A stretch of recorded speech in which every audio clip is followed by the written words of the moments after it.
एक विचार लो, उस विचार को अपना जीवन बना लो, उसके बारे में सोचो, उसके सपने देखो, उस विचार को जियो, अपने दिमाग, मांसपेशियों, नसों, शरीर के हर हिस्से को उस विचार में डूब जाने दो और बाकी सभी विचार को किनारे रख दो।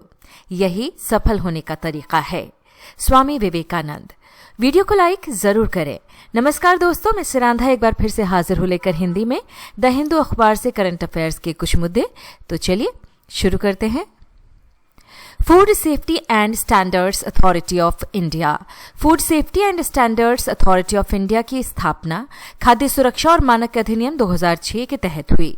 इस अधिनियम ने कई पुराने खाद्य कानूनों को एक साथ जोड़ा। ये संस्था 5 सितंबर 2008 को आधिकारिक रूप से बनी और 2011 से काम करने लगी। इसका उद्देश्य विज्ञान आधारित मानक तय करना और भोजन के उत्पादन, भंडारण, वितरण और बिक्री को नियंत्रित करना है ताकि लोगों को सुरक्षित और अच्छी गुणवत्ता वाला भोजन मिल सके। फसाई के मुख्य काम क्या क्या हैं? विज्ञान आधारित मानक बनाना, भोजन की गुणवत्ता, मिलावट और उपयोग होने वाले पदार्थों के नियम तय करना, नियमन और लाइसेंस देना, सभी खाद्य व्यवसायों, उत्पादन, भंडारण, बिक्री के लिए फसाई लाइसेंस अनिवार्य करना, निगरानी और पालन सुनिश्चित करना, कारोबारों की जांच करना, खाद्य नमूने की टेस्ट करना और पूरे देश में नियमों का पालन करवाना। जागरूकता बढ़ाना, लोगों को खाद्य सुरक्षा और पोषण के बारे में शिक्षित करना, जैसे ईट राइट इंडिया। चंडीगढ़ पर संशोधन बिल नहीं। गृह मंत्रालय ने स्पष्ट किया कि वो इस शीतकालीन सत्र में चंडीगढ़ को अनुच्छेद 240 के तहत लाने वाला संशोधन बिल नहीं लाएगा। पंजाब में विरोध के बाद ये बयान आया। मंत्रालय ने कहा कि अभी कोई अंतिम निर्णय नहीं हुआ है और किसी बदलाव से पहले सभी से सलाह ली जाएगी। अनुच्छेद 240 केंद्र शासित प्रदेशों के लिए राष्ट्रपति की विशेष विधायी शक्ति। अनुच्छेद 240 राष्ट्रपति को यह अधिकार देता है कि वह कुछ केंद्र शासित प्रदेशों अंडमान निकोबार, लक्षद्वीप, दादरा और नगर हवेली, व दमन और दीव और लद्दाख के लिए नियम बना सकें जब संसद ने वहां कानून न बनाए हो। ये नियम उन प्रदेशों में कानून की तरह लागू होते हैं। सुप्रीम कोर्ट ने प्रशासनिक भाषा को सरल बनाने को कहा। एक सुप्रीम कोर्ट की रिपोर्ट ने न्यायपालिका को पुरानी प्रशासनिक पदवियों को हटाने की सलाह दी है जो असमानता के व्याकरण को बढ़ावा देती है। इसमें जाति आधारित या सामंती शब्दों जैसे हलालखोर और कूली को सम्मानजनक विकल्पों जैसे सैनिटेशन असिस्टेंस यानी सफाई सहायक और फ्रेट असिस्टेंस यानी कि मालवाहक सहायक से बदलने की सिफारिश की गई है। यह कदम गरिमा को बनाए रखने और अदालत की भाषा को समानता के संवैधानिक मूल्यों के अनुरूप करने के लिए है।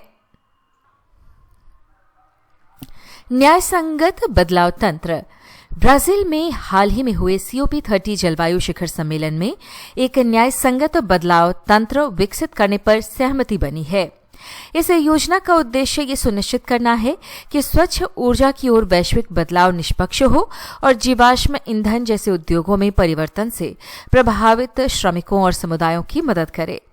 भारत सहित विकासशील देशों ने अंतर्राष्ट्रीय सहयोग और तकनीकी सहायता को बढ़ावा देने के लिए इसका समर्थन किया। हालांकि कुछ अमीर देशों ने विरोध किया और समझौते में फिलहाल विशिष्ट वित्तीय फंडिंग प्रतिबद्धताओं की कमी है। COP30 अनुकूलन वित्त। COP30 जलवायु शिखर सम्मेलन में विकासशील देशों के लिए अनुकूलन वित्त को 3 गुना करने पर सहमति बनी, जिसका लक्ष्य 2035 तक सालाना $120 बिलियन का नया लक्ष्य निर्धारित करना है। ये धनराशि कमजोर राष्ट्रों के लिए बिगड़ते जलवायु प्रभावों के विरुद्ध लचीलापन बनाने हेतु महत्वपूर्ण है। हालांकि लक्ष्य की तारीख वांछित 2030 से आगे बढ़ाकर 2035 कर दी गई और प्रगति मापने के ढांचे में स्पष्ट विशिष्ट संकेतक की कमी थी, जिससे कुछ प्रतिनिधियों में चिंता बनी रही।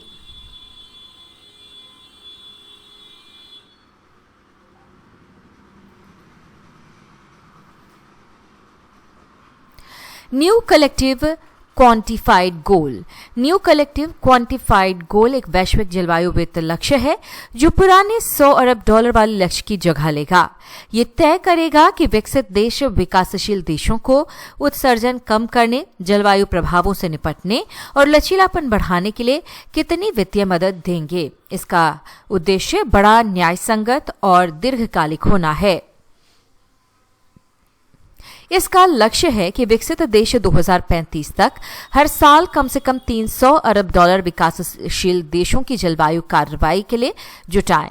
ये कुल अंतर्राष्ट्रीय जलवायु वित्त को सभी स्रोतों से बढ़ाकर 2035 तक हर साल कम से कम $1.3 ट्रिलियन करने की मांग भी करता है, ताकि विकासशील देशों की बड़ी जरूरतों को पूरा किया जा सके। पेंशननेट डी जोन्सविल्स। पुडुचेरी भारत में स्थित पेंशननेट डी जोन्सविल्स की बहाली का काम लगभग पूरा होने वाला है। ये भारत का एकमात्र फ्रांसीसी माध्यम लड़कियों का हाई स्कूल है और एक महत्वपूर्ण विरासत इमारत है। अब कुछ अनुच्छेदों की बात कर लेते हैं। धारा 370 इसने जम्मू और कश्मीर के पूर्व राज्य को विशेष स्वायत्त दर्जा दिया था। इसके तहत जम्मू और कश्मीर का अपना संविधान था और भारतीय संसद की कानून बनाने की शक्ति रक्षा, विदेश मामलों और संचार तक सीमित थी। धारा 35A की बात करें तो इसने जम्मू और कश्मीर विधानमंडल को स्थायी निवासियों को परिभाषित करने और उन्हें रोजगार, संपत्ति खरीदने और बसने के संबंध में विशेष अधिकार और विशेषाधिकार देने का अधिकार दिया है।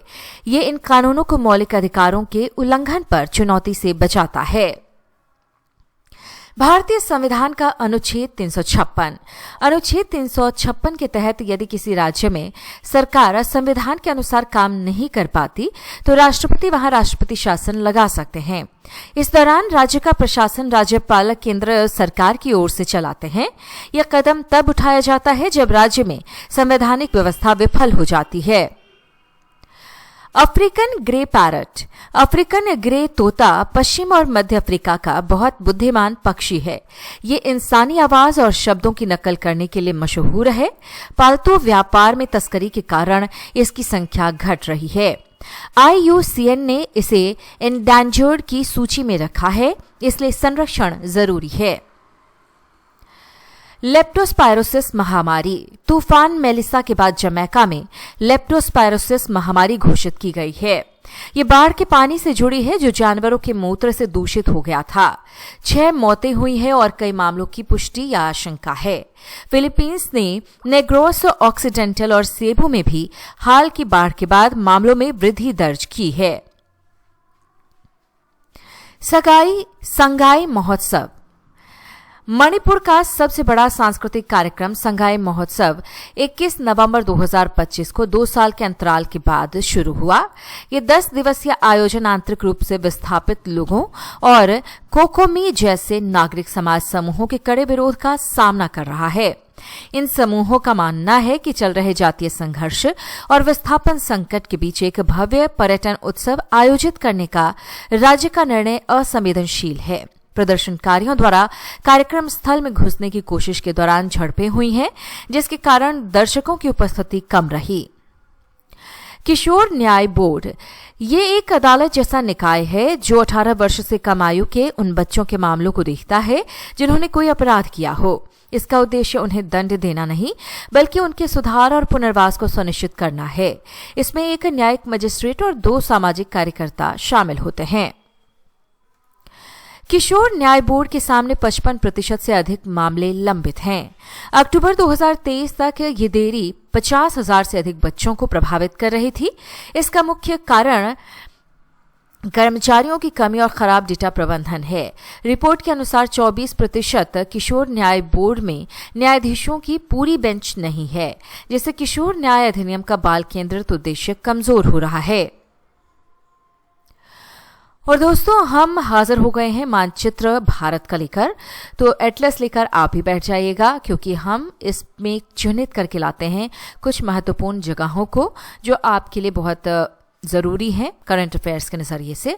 तो शुरू कर लेते हैं आंध्र प्रदेश के विशाखापट्टनम से।